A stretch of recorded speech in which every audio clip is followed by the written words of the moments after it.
সামনে তো নির্বাচন হতে আর ৩ মাসের মতন সময় আমরা যদি ধরি, যদি ফেব্রুয়ারির প্রথমার্ধে নির্বাচন হয়ও ৩ মাস বা তার একটু আগে পিছে সময় আছে। এখন এই সময়ের মধ্যে একটা পক্ষ তো বা একটা শক্তি চাচ্ছেই যে নির্বাচনটা যেন না হয়, কারণ নির্বাচন না হলে দেশ একটা অস্থিতিশীল পরিবেশের মধ্যে দিয়ে যাবে এবং অস্থিতিশীল পরিবেশের মধ্যে দিয়ে গেলে আসলে কার ফায়দা বেশি এখানে এটা আমরা আন্দাজ করতে পারি যে পতিত স্বৈরাচার তাদের একটা ভূমিকা এখানে আছে, আমাদের প্রতিবেশী দেশের একটা ভূমিকা আছে, বা এখানে রিজিওনাল যে শক্তিগুলো আছে তারাও হয়তো এখানে ইনভলভ হবে সেই যদি নির্বাচনটা না হয় বা সংঘাত বাড়ে এই জায়গাটায়।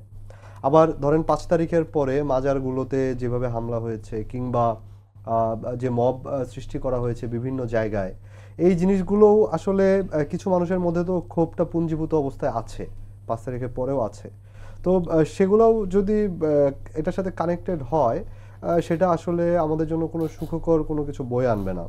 এবং সংঘাতের যে আশঙ্কা উপদেষ্টা মাহফুজ আলম বলেছেন সেটার কিন্তু একটা বাস্তব প্রমাণ কিন্তু আমরা আজকে পেয়েছি, যেটা ক্যান্টনমেন্টের যে রেল স্টেশনে সেখান থেকে কিন্তু উদ্ধার করা হয়েছে বিপুল পরিমাণ হ্যাঁ, আগ্নেয়াস্ত্র উদ্ধার করা হয়েছে। এবং আরো কত আছে আমরা তো বলতে পারবো না এখানে।